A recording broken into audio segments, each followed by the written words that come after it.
Ang ninuno. Isa-isang napabagsak ang kalaban hanggang sa iisa na lang ang natira. Ito yung matandang may tungkod.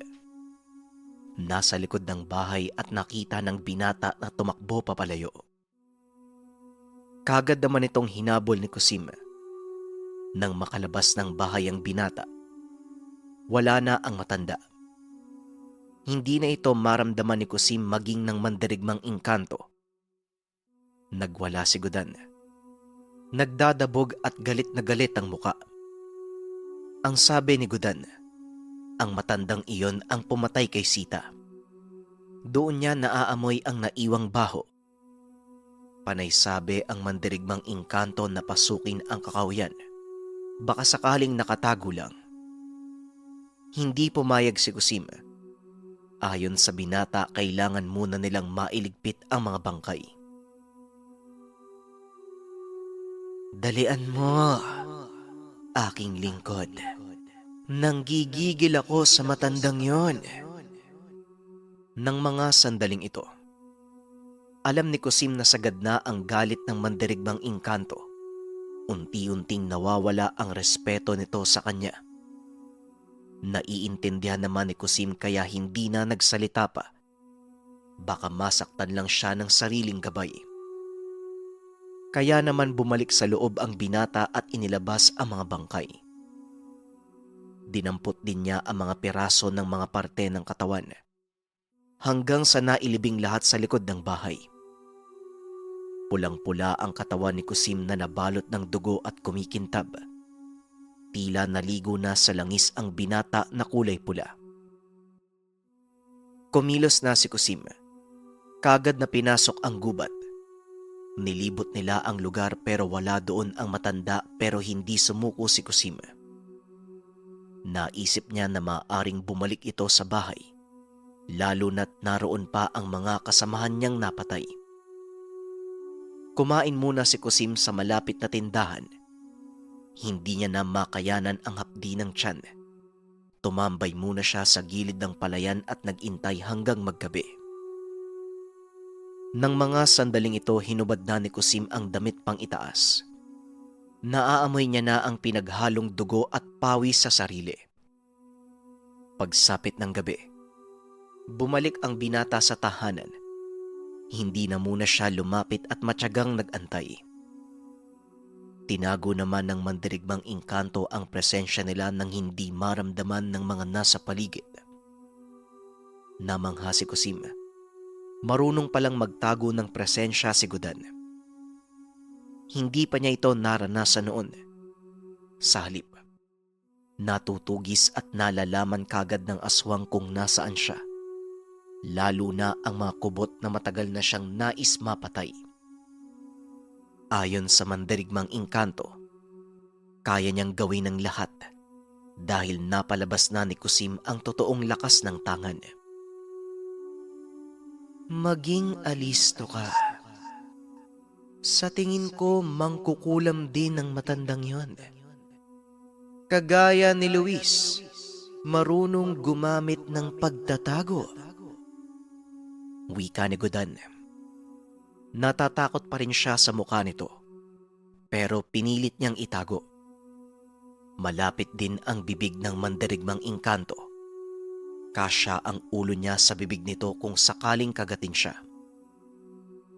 Tahimik ang lugar at walang tao. Hanggang sa nabagot si Kusim at sinabing maglibot sila sa lugar. Baka sakaling nasa paligid lang ng bahay nagtatago si Uno. Pumayag naman si Gudan. Maya-maya pa bigla na lang lumakas ang hangin. Nag-alugan ang mga puno na tila may napakalaking ibon na lumilipad sa itaas. Pinagmasdan ito ni Kusim. Hanggang sa may mga nakita siyang nilalang na mabilis na nagpapalipat-lipat sa puno. Maliban pa dyan, yung malaking ibon na nakita niya biglang dumaan sa ibabaw ng tahanan. Gudan, merong wakwak! Merong wakwak! Wika ni Kusim. Hindi. Hindi yun wakwak. Hindi katulad ni Luis. iba. Narito na ang matanda. Nararamdaman ko na siya. Magtiyaga muna tayo. Huwag ka munang lalabas. Nakikita mo naman siguro ang nasa puno, di ba? May 3 aswang na hindi ko masabi kung anong uri. Pero isa lang ang tinitiyak ko. Lahat ng mga aswang na narito may koneksyon kay Luis. Kung nagkataon na gabi tayo pumunta, lahat ng napatay natin kanina, kagaya sila ng mga nilalang na nasa puno. Tugon ni Godan. Hanggang sa bigla na lang may kumalampag sa bahay. Dito kumilos si Kusim at dumaan sa gilid ng puno. Hindi siya makikita sa ilalim. Habang ginagawa niya ito, sumasaglit siya ng tingin sa itaas. Mukhang hindi naman siya namataan ng mga ito. Nakapatong lang sa sanga ang mga nilalang. Nakatuon ang atensyon sa tahanan. Habang patuloy sa pagtiktik, may napansin si Kusim na taong nakadikit sa dingding ng bahay. Nasa bandang itaas at mabuti niyang tinitigan. Nagulat ang binata sa nakita. Kalahati lang ang katawan ng tao. Walang mga paa at may nakaumbok sa likuran. Pero katulad ni Luis, merong pakpak. Manananggal. Manananggal yon, Godan! Wika ni Kusim. Nakikita ko din, Kusim. Maaabot yan ng kampilan sa oras na hatawin mo kasabay ng pagtalon. Tugon ng gabay. Hindi na nagsalita si Kusim. Kagad tumakbo ng mabilis at nang malapit na sa bahay. Hinampas niya ng kampilan ang kalaban. Hindi na malaya ng nilalang ang pag-atake ni Kusim. Mabilis itong gumapang na tila butike sa dingding. Tumiwarik pa ang katawan at humarap sa kanya. Dinipa ang pakpak at papalapit na. Nakita ni Kusim ang muka. Mas nakakatakot pa ang itsura nito sa wakwak. Hindi may pagkakaila na si Uno ang manananggal na nasa harapan. Nakilala ni Kusim ang damit at panot din ito. Sabi ko na nga ba babalik ka eh. Anong gagawin mo? Lilipad? Tandaan mo, wala kang ibang pwedeng liparan. Sa harapan ko lang dahil sa dami ng puno na nasa itaas. Wika ni Kusim at hindi kumibo ang nilalang. Hanggang sa may napansin si Kusim na may nagsulputan sa likuran. Ito yung mga nakita niyang mga anino sa ibabaw ng puno. Malinaw na nakikita ng binata ang itsura ng mga ito. Kagaya yon ng napatay niyang nilalang na may ulo ng aso. 3 ang lahat.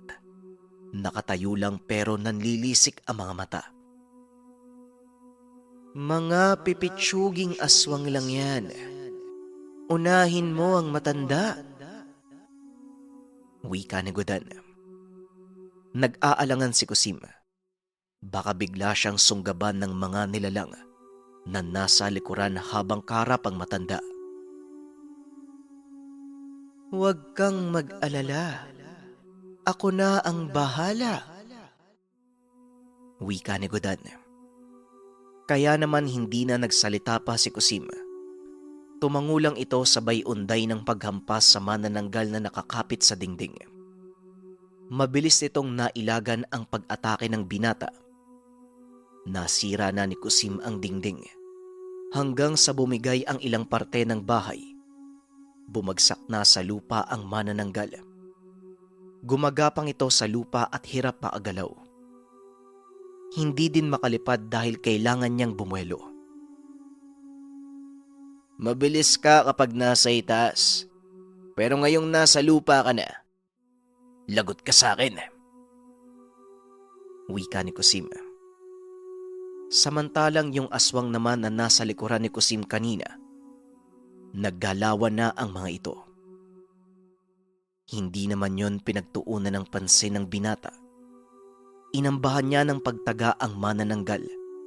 Kaso nga lang bigla itong nagsalita. Ayon sa aswang, huwag siyang patayin dahil may apo siyang binubuhay. Apo, siguradong katulad mo rin sila. At isa pa, may atraso ka sa akin eh. Pinatay mo ang matandang babae, si Sita. Wika ni Kusim. Ayon dito, siya nga ang pumatay kay Sita. Dahil sa ugnayan nila sa pamilya ni Luis, hindi niya masikmura na hindi na ipaghigante ang mga kaibigan. Kami ang pumatay kay Luis. Bakit niyo dinamay ang matandang babae? Bakit hindi mo na lang ako kinumpronta? Kahit isang katutak pa kayo, hindi ko kayo aatrasan. Wika ni Kusim. Tinapakan niya ang leg ni Uno sabay taga sa katawan. Hindi man lang ito nakaungol. Diretsyong binawian ng buhay. Hindi na naligpit ni Kusim ang bangkay. Minabuti niyang iwan ito dahil laganap ang mga aswang sa lugar. Nang sa ganun, magbigay babala ito sa mga tao upang maging maingat tuwing gabi. Nang mga sandaling iyon, pabalik na si Kusim sa lugar kung saan naroon si Tatang Meroy. Nang makarating sa bahay nila Sandro, wala ng tao sa tahanan.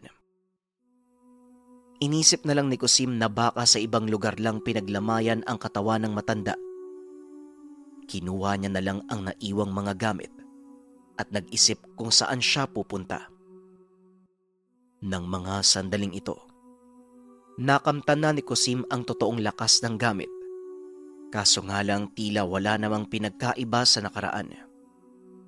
Kung meron man, nakakalabas na sa katawan niya si Gudan, pero parang bangungot ito. Pinili noon ng binata na umuwi na lang sa mismong tahanan kung saan naroon nakatira si Mang Dako at Hasmin. Hindi na noon dinaanan ni Kusim ang tahanan ni Tatang Meroy. Dumiretso na ang binata sa lugar at nang makarating, nagulat si Mang Dako. Nakikita niya ang mandirigmang engkanto na kasama ni Kusim. Nakabungad ang binata sa bakuran ng bahay. Hindi nakakibo si Mang Dako.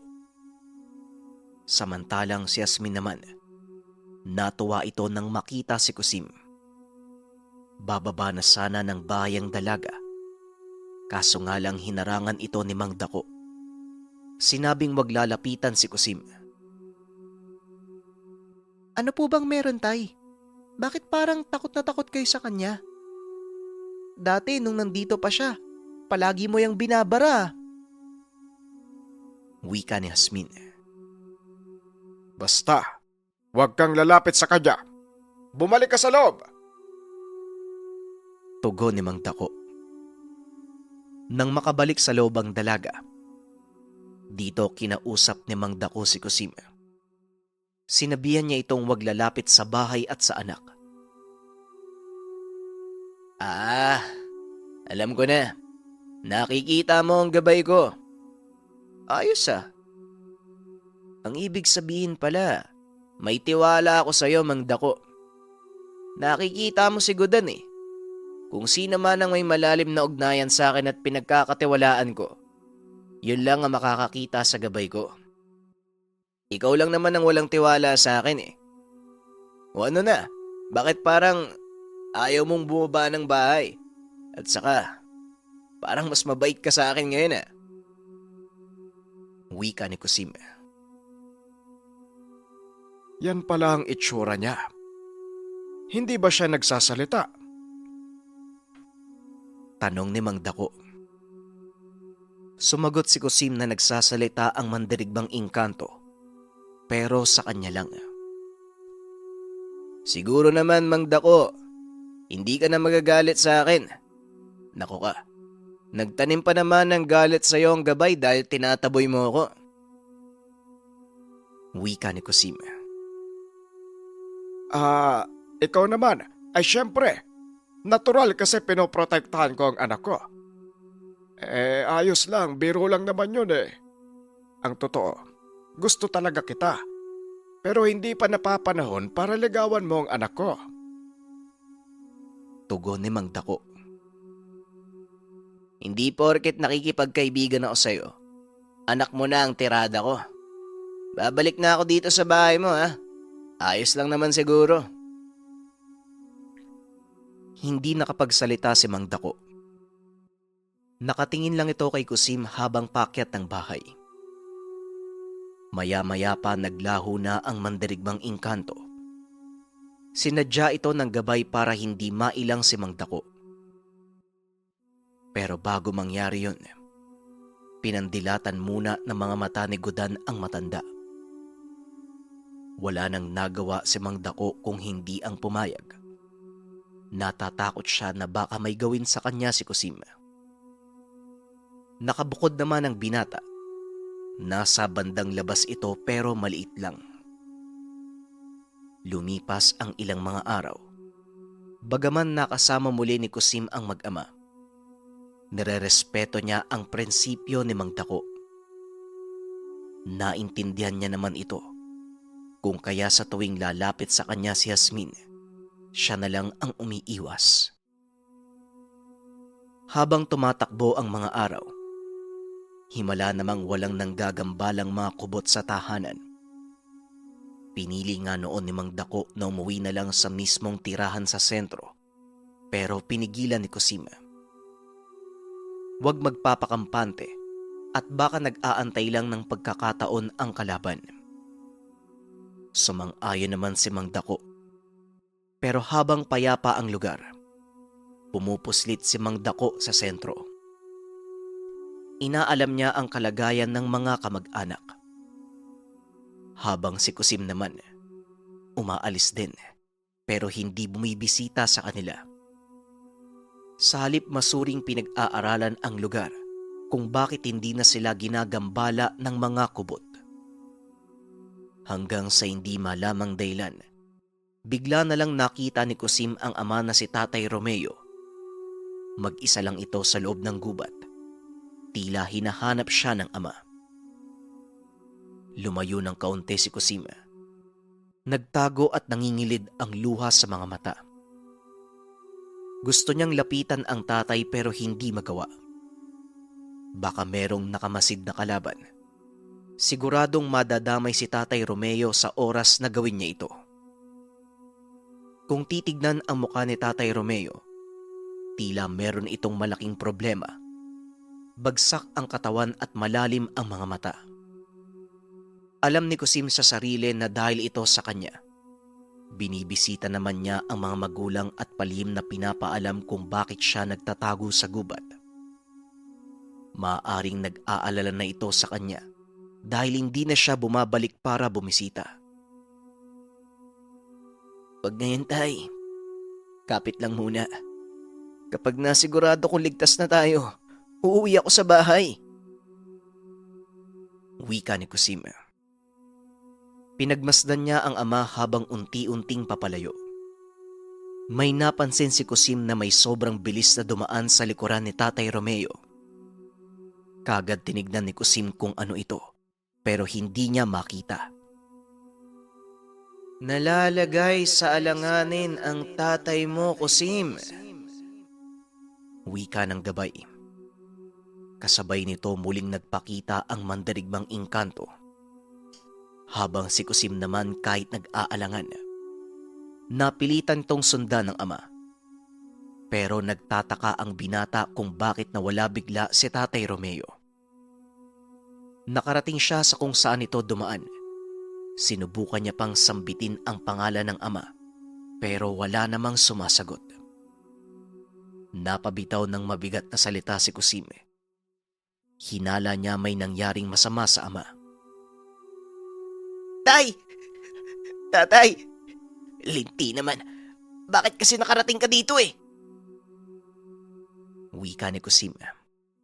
Kita sa muka ang matinding pag-aalala. Hindi na mapakali ang binata. Paulit-ulit niyang tinatawag ang pangalan ng ama pero wala pa ring sumasagot.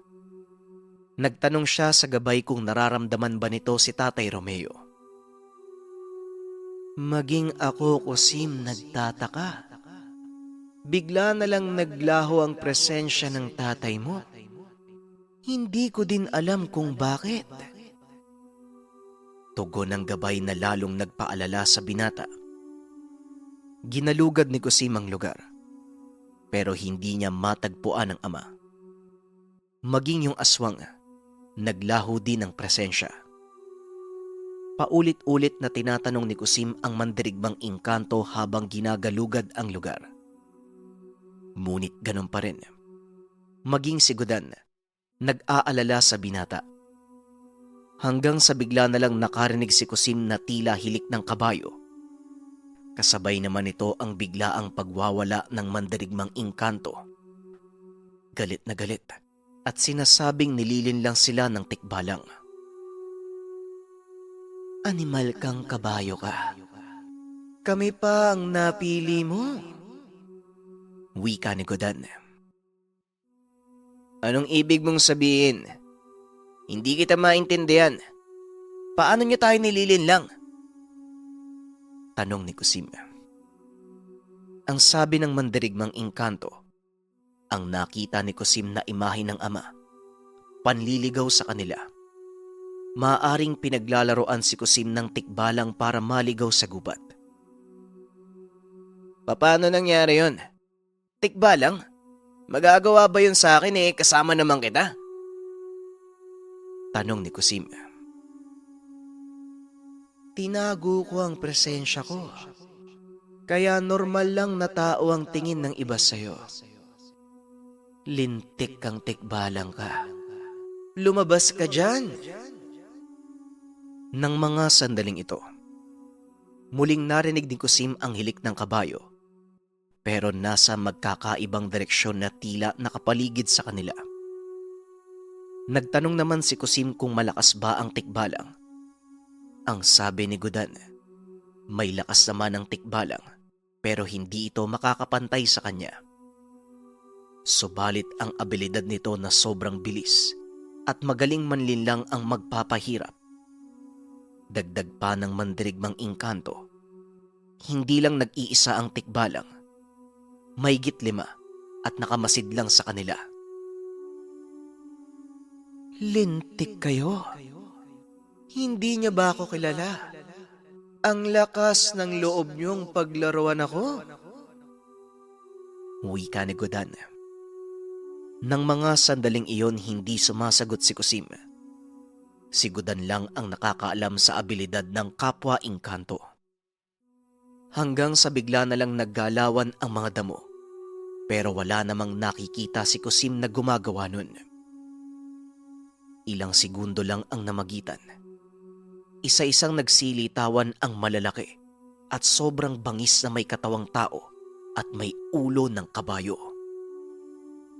Ito pa lang ang unang beses ni Kusim na makakita ng tikbalang. Halos magkasing laki lang pala ang mandirigmang engkanto at tikbalang. 6 ang lahat at iba't ibang kulay. Narinig ng binata ang paghilik ng mga tikbalang habang papalapit sa kanila. Anong gagawin ko? Tatagain ko ba? Tanong ni Kusim. Pwede mong tagain. Pero hindi ako sigurado kung matatamaan mo. Hindi ako sigurado kung ilusyon yan. Maaring nasa harapan natin sila. Pero ang totoo, nasa likuran ng katawan nila. Ang dami mong sinasabi, Gudan. Ano bang dapat kong gawin? Hanggang sa bigla na lang tumawa ang isa sa mga tikbalang. Nagulat si Kusim nang bukod sa pagtawa. Nagsalita din ito. Mandirigmang engkanto na nakarating sa lupa. Paano nangyari ang bagay na yan? Isa sa pinakamalakas na uri ng engkanto. Nagpapasailalim sa isang tao. Kalokohan. Hindi kaya nahihibang na ang mandirigmang engkanto, mga kapwa ko tikbalang? Wika ng isang tikbalang.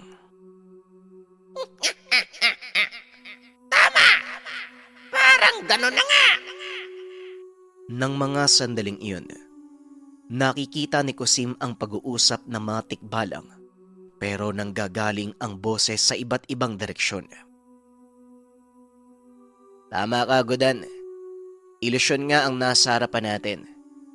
Pero teka, bakit sila nakakalabas? Di ba ang sabi mo, nakakalabas lang ang mga nilalang na galing sa inyo sa oras na may mga lagang tao sa mundo namin? Tanong ni Kusim. Mga sutilang tikbalang. Isa lang ang ibig sabihin kung bakit sila nakalabas. Kampon sila ng dilim. May iilan namang mabubuti, pero madalas sa mga tikbalang ay masama. Laging galit, at sa oras na mapasakamay sila ng tao, pwede nilang patayin ang nangangalagang tao sa kanila nang hindi sila nadadamay. Wika ni Godan. Dagdag pa nito, kailangan ni Kusim na ihanda ang sarili. Anumang sandali, posibleng may gawin ang mga tikbalang na hindi maganda sa kanya. Mabuti sana kung iisa lang, pero marami ang mga ito. Malalakas na yabag ng paa ang narinig sa iba't ibang direksyon. Hindi ito simpleng tunog dahil parang nagmumula ito sa batalyon ng mga kabayo. Ramdam ni Kusim ang paggalaw ng paligid. Lumilindol ang buong lugar. Kung saan-saan siya tumitingin pero walang nakikita. Tanging mabibilis na anino lamang at paggalaw ng mga damo ang nasasaksiyan nito. Nakakabaliw to ah. Nasaan ba sila? Hindi ko makita eh. Ang sakit sa ulo. Wika ni Kusim. Kumalma ka, aking lingkod. Tibayan mo ang isipan. Anumang oras, susugod sila. At saka... Mula sa iba't ibang direksyon, binabangga sila ng hindi makitang nilalang. Kasabay ng malalakas na yabag ang bawat pagtama. Nagmistulang bola ang katawan ni Kusim. Tumitilapon kung saan-saan. Marahan niyang nakita ang imahe. Maraming bilang ng mga tikbalang. At sa kanilang harapan, 3 tikbalang na mas angat ang itsura. Ilang sandali pa, tinungkod ni Kusim ang napakalaking kampilan. Ginamit niya ito upang marahang makatayo. Maging alisto ka, aking lingkod. Hindi pa sila tapos. Nariyan ang mataas na uri ng mga tikbalang. Si Lando, si Lurio, at ang pinakadapat mong ingatan, si Chris. Alam niyo, naiinis na ako sa inyo eh. Papatulan ko na kayong lahat. Sa isang iglap, kitang-kita niya kung paanong lumapit sa kanya ang paa ng kabayo. Tinamaan sa mukha si Kusim. Tumalsik ng napakalayo. Kaso nga lang, naiwan ang mandirigmang engkanto doon sa lugar. Humiwalay sa katawan ni Kusim. Nakahawak ito sa napakalaking kampilan. Nakayuko lang ito habang nakaluhod. Dahan-dahang lumalapit sa kanya ang 3 tikbalang. Isang mataas na uri ng nilalang. Nakaluhod sa ating harapan.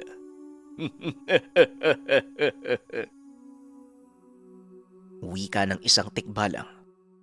Ang pangalan nito ay Lando. Tama ka. Hangal. Nagpasailalim sa paglilingkod ng isang tao. Wika ni Lurio. Kaya bumababa ang angking lakas mo dahil sa koneksyon sa tao. Pero Magagamit ka namin bilang alaga mandirigmang engkanto. Malaya kang makakagalaw, pero kailangan naming patayin ang taong pinaglilingkuran mo. Wika ni Chris. Bagyang napaatras ang mga tikbalang. Hinawakan ng maigpit ni Godan ang higanteng kampilan. Bumaon ito sa lupa kasabay ng pagbangon niya. Mas malaki ang sukat niya kung ikukumpara sa mga ito. Pag-angat ng ulo ni Godan, nagliliwanag ang mga mata. May berdeng enerhiya ang dumadaloy sa kampilan. Kasabay nito, nakita nilang lumulutang ang katawan ni Kusim. Pareho ng itsura ng gabay. Nagliliwanag ang mga mata. May berdeng enerhiya ang dumadaloy. Nagsanib ang dalawa. Naiwan ang imahe ni Kusim. Hawak nito ang higanteng kampilan habang nakatitig sa kanila. Sa isang iglap, biglang naputol ang mga paa ng mabababang uri ng tikbalang. Ito yung mga kasama ng tatlo. Gulat na gulat ang tatlo sa nangyari dahil hindi nila nakitang kumilo si Kusim. Anong nangyari sa kanila? Sinong may gawa nun? Wika ni Lando. Meron pa siyang ibang kasama. Maging alisto kayo. Dalian niyo! Wika ni Lurio. Habang si Chris naman nanatiling nakatitig lang kay Kusim. Ilang sandali pa ang lumipas mula sa mga nakahandusay na tikbalang na walang mga paa. Nakarinig sila ng malakas na pagwasiwas. Sumirit ang maraming dugo. Tumalsik ang mga ulo ng tikbalang sa harapan ng tatlo. Kaso nga lang, nanatiling nakatayo pa rin si Kusim. Hindi gumagalaw sa pwesto. Nakaharap sa kanila at patuloy na lumalabas ang berdeng enerhiya sa katawan. Hanapin niyo. Hanapin niyo ang kasama niya. Dalian niyo! Wika ni Lando. Kung tumutulong ka sa paghahanap, kaysa puro bunganga ang inuuna mo. Panandali ang katahimikan ang bumalot sa buong lugar. Dito na nagsalita si Chris. Huminahon kayong dalawa. Wala siyang ibang kasama. Siya lamang ang kalaban natin. Anong sinasabi mo, Chris? Hindi siya gumagalaw sa pwesto. Huwag kang mag-imbento dahil baka ikaw ang pagdiskitahan ko. Wika ni Lando. Sandali lang. Mukhang tama si Chris. Tignan mo ang kampilan. May tumutulong dugo. Siya nga ang may gawa ng pagpatay. Wika ni Lurio. Ngumiti ng bahagya si Kusim. Inangat niya ang kampilan. Pinatong sa kanyang balikat.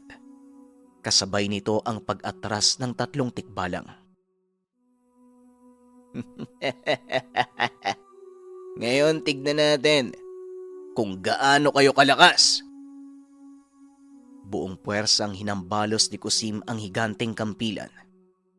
Mabilis namang nakailag ang tatlong tikbalang. Pero hindi nakaligtas si Lando kay Kusim. Paglipat pa lang ng pwesto nito, naroon na si Kusim sa harapan niya. Hinawakan ni Kusim ang ulo ng tikbalang at binalibag sa lupa. Isang iglap matapos niyang gawin ang bagay na yon. Naroon na siya sa likuran ni Lurio. Binaliktad niya ang hawak sa kampilan. Doon sa kahoy hinawakan, ito ang pinampalo niya sa mukha ni Lurio. Tumawa ng malakas si Kusim. Biglang naglaho na parang bula. Ang naiwang nakatayo sa gitnang parte ng gubat ay si Chris. Naririnig niya ang boses ni Kusim. Umi-echo ito sa buong lugar. Ito ang lakas ng mga tikbalang, hindi ba? Ang kakayahan niyong manlinlang. Pero, naisip niyo ba, kapag sa inyo ginawa ang bagay na yon, Anong gagawin nyo? Malaking tipak ng bato ang paparating kay Chris. Ngunit wala itong hirap na nasangga ng tikbalang. Huwag mo kaming minamaliit. Dahil hindi mo pa nakikita ang tunay na puwersa ng 3 tikbalang. Matapos itong magsalita, lumabas si Kusim mula sa puno. Nakabuelo ito ng hampas ng kampilan. Kaso nga lang hindi niya natamaan si Chris. Bumawi ng padyak ang tikbalang. Nasalag naman ito ni Kusim gamit ang kampilan. Kita sa muka na nahihirapan na si Chris. Pero si Kusim, animoy tuwang-tuwa pa sa lahat ng nagaganap. Aba, kaya mo din palang makipagsabayan ha? Walang problema. Yan ang gusto ko. Wika ni Kusim. Sunod-sunod na atake ang ginawa ni Kusim. Yung iba ay naiiwasan ni Chris. Pero dahil sa lakas at bilis ni Kusim, may mga atake na tumatagos at tumatama sa kanya. Mula sa kalangitan, bumuelo ang binata. Buong puwersa niyang ihahambalos ang kampilan kay Chris. Tinamaan niya ito. Bumaon sa lupa ang kampilan. Ramdam ang lindol sa buong lugar. Akala ko pa naman meron ng papantay sa lakas natin, Gudan. Wala pa rin pala. Wika ni Kusim. Huwag kang magpakampante, mahal kong lingkod. Hanggat hindi mo sila nakikitang patay, hindi pa tapos ang laban. Tugon ni Gudan. Ano bang sinasabi mo? Hindi mo ba nakikita yung mga nakaando sa isarapan mo? Yung isang tikbalang si Lando. Nakabaon yung mukha sa lupa, oh. Si Lurio, basag na yung mukha. Hinampas ko lang ng hawakan ng kampilan eh. Tapos itong si Chris, akala ko pa naman malakas. Ayan oh, nakabaon sa lupa kasama ng kampilan. Wika ni Kusim. Hindi ka nakikinig sa akin, mahal kong lingkod. Malakas manlin lang ang mga tikbalang. Oo, merong nakahandusay sa harapan mo. Pero, sino yung 3 tikbalang na nakatayo sa ating harapan? Tugon ni Gudan. Halos manlambot ang tuhod ni Kusim. Kitang-kita niya yung 3 tikbalang. Nakatitig sa kanya habang tumatawa. Hindi naman nagpatumpik-tumpik pa si Kusim. Buong puwersa siyang tumalon at paulit-ulit na winasiwas ang kampilan doon sa 3. Kaso nga lang, tumatagos lang ang kampilan at hindi niya tinatamaan ang mga ito. Mahal kong lingkod, kailangan mong kumalma. Hindi mo sila mapapatay sa ganyang paraan. Wika ni Gudan. Pwede ba? Kung wala kang mabuting maitutulong, wag mo na akong guluhin. Ako nang bahala dito.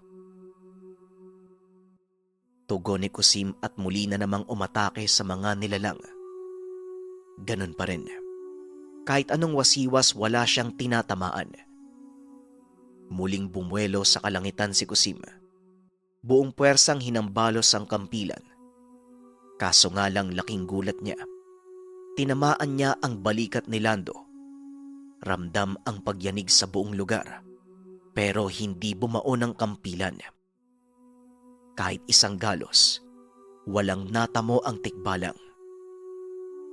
Mula din sa itaas, tumalon si Lurio. Binali ang kampilan ni Kusim. Kasabay nito ang malakas sa tadyak ni Chris. Tinamaan sa tiyan si Kusim at tumalisik sa puno. Gudan, asan ka ba? Bakit hindi ka tumutulong? Wala na akong kampilan. Nabali na ang kampilan.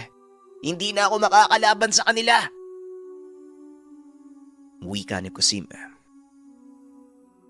Aking lingkod, Hindi ka nakikinig. Anong bali ang kampilan? Buo ang kampilan at hawak mo sa kamay mo. Tugon ng gabay. Halos mapalhod si Kusim sa nakita. Hawak niya ang kampilan. Wala kahit kaunting galos.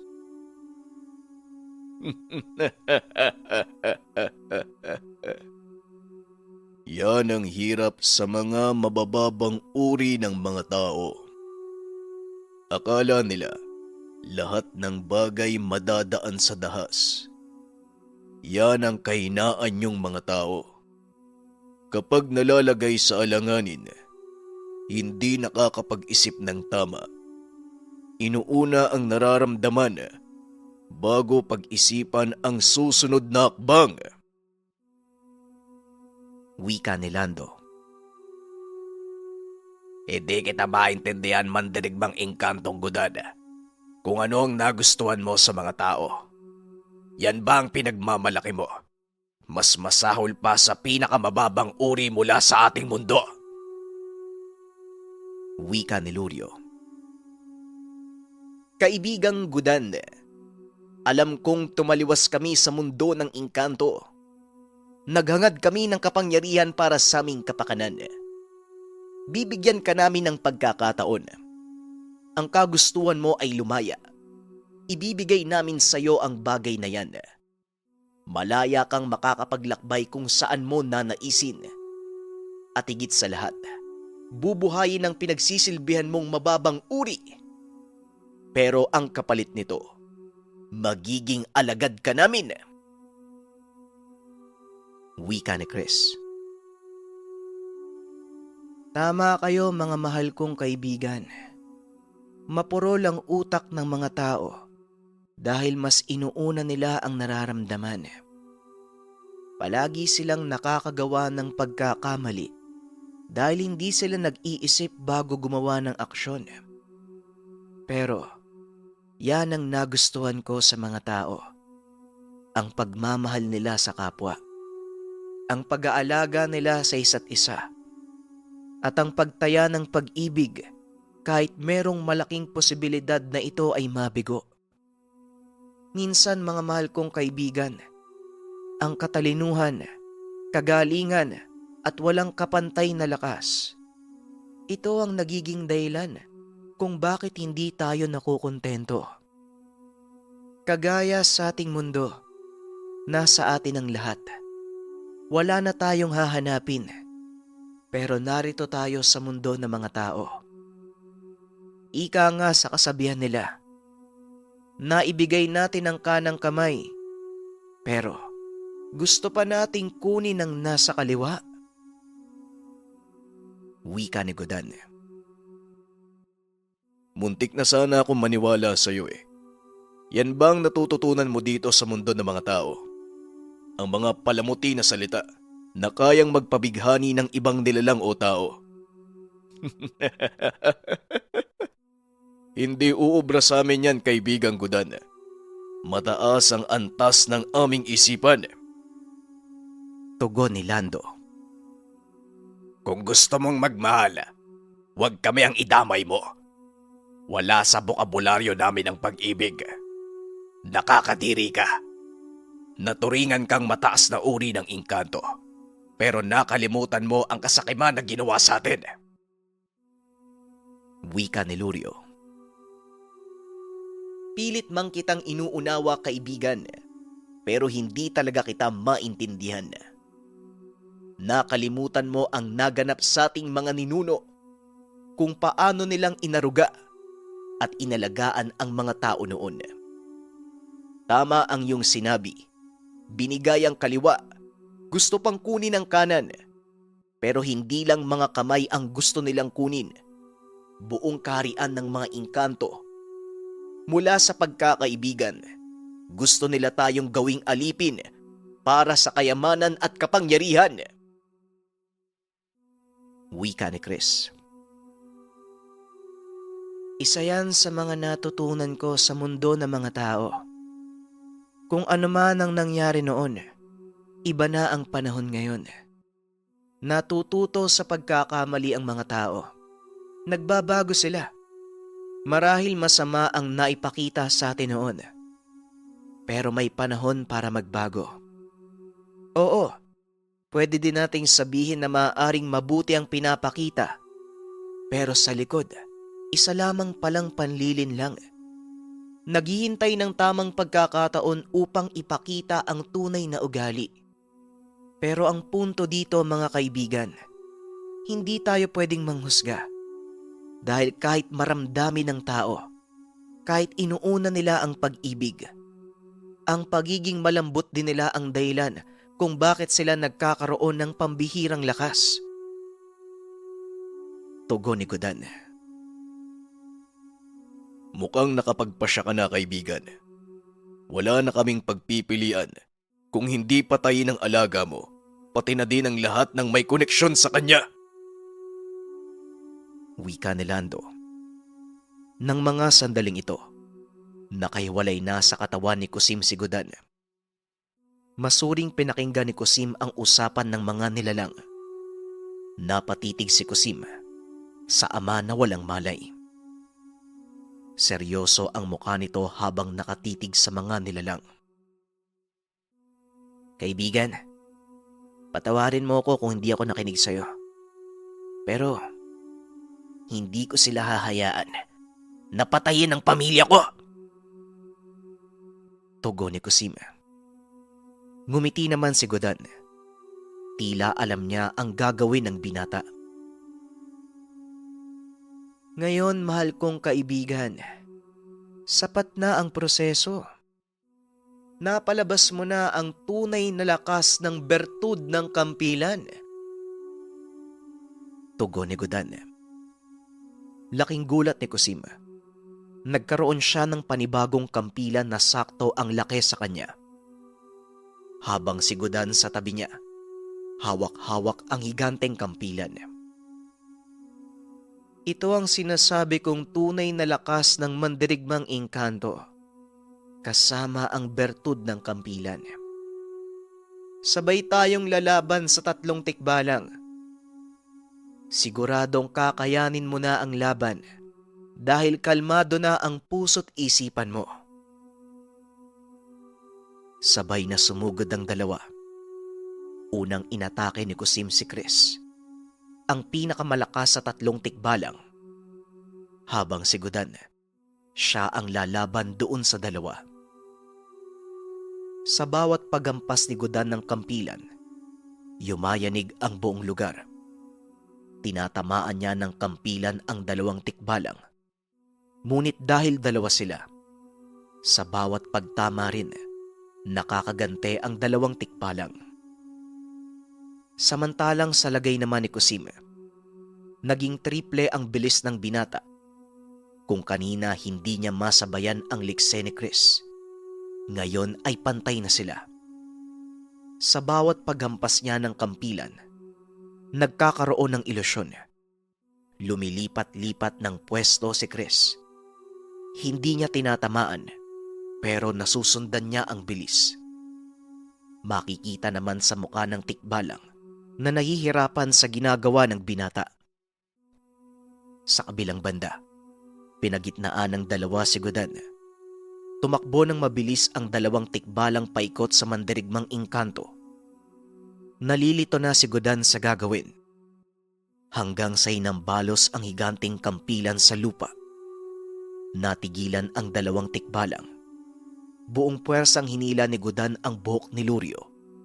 Sinubsob ang muka sa lupa. Hanggang sa nakita niya ang gintong buhok nito. Kinuha ni Gudan at hinagis palayo si Lurio. Sa oras na mawala ang gintong buhok, mawawala na rin ang puwersa ng tikbalang. Malaking kalapastanganan ang ginawa mo, Gudan. Magbabayad ka! Sinuntok siya ni Lando. Tumalisik si Gudan. Napasandal siya sa higanting kampilan. Dumapa naman si Lando. Pinadyak ang mga paa sa lupa. Bumuelo ng pag-atake kay Gudan. Bago tuluyang tamaan ang mandirigmang engkanto, Hinarang niya ang higanteng kampilan sa daanan, dahilan kaya nahati sa dalawa ang katawan ni Lando. Kasabay nito, napaupo sa lupa si Gudan sa sobrang pagod. Pinanood niya si Kusim. Hindi siya pwedeng makialam sa laban ng dalawa. Halos hindi masundan ng mga mata ang laban ni Kusim at Chris. Tanging mga anino lang na nagtatama sa iba't ibang direksyon ang nasasaksiyan, pati na din ang paghawi ng mga damo at dahon. Biglang tumigil si Chris sa gitna ng gubat. Tumayo lang ito. Kaagad namang bumuelo si Kusim ng paghambalos sa kanya. Ngunit bigla na namang nawala si Chris sa pwesto. Samot-saring yabag ng mga paa ng kabayo ang narinig ni Kusim. Nagpapaikot-ikot ito sa buong lugar. Muli na namang nataranta si Kusim. Kung saan-saan winawasiwas ang kampilan, pero wala siyang natatamaan. Sunod-sunod na atake ang tumatama kay Kusim sa iba't ibang parte ng katawan. Umabot sa punto na sumuka siya ng dugo. Mula sa kanyang likuran, buong puwersang bumuhelo ang tikbalang. Tinadyakan si Kusim. Tumilapon sa kalangitan, bumagsak sa lupa ng malala. Paulit-ulit na umuubo ng dugo si Kusim habang nakaluhod. Nagpatuloy naman sa ginagawa si Chris. Yung mga yabag ng kabayo sa buong lugar upang hindi malaman ni Kusim kung saan manggagaling ang atake. Sa isipan ni Kusim, kinausap siya ni Gudan. Kumalma ka, mahal kong kaibigan. Pakinggan mo ang tibok ng iyong puso. Napalingon si Kusim kay Gudan.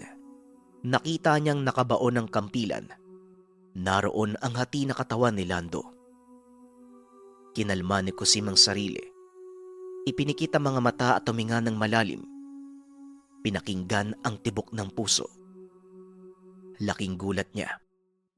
Naririnig niya ang yabag ng paa ng kabayo. Hindi ito nagmumula sa iba't ibang parte ng lugar. Naroon lang ito sa likuran niya.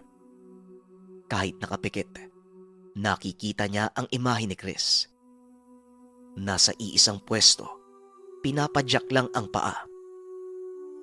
Nag-antay siya ng pagkakataon. Bumuelo na si Chris ng pag-atake. Hinampas si Kusim. Pero laking gulat niya. Bumaon ang kamay niya sa kampilan ni Kusim. Nakatusok ang hawakan ng kampilan sa lupa habang ang talim ang nasa itaas. Napalitan ng kampilan ang katawan ni Kusim. Napatitig si Chris sa kalangitan. Natakpa ng anino ang liwanag ng buwan. Hawak-hawak ni Kusim ang higanting kampilan. Buong puwersang ibinaon sa katawan ni Chris na naging dahilan ng agarang pagkamatay. Napaiga si Kusim sa lupa matapos nun. Marahan namang lumapit sa kanya ang higanteng kaibigan. Nagampanan mo, mahal kong kaibigan.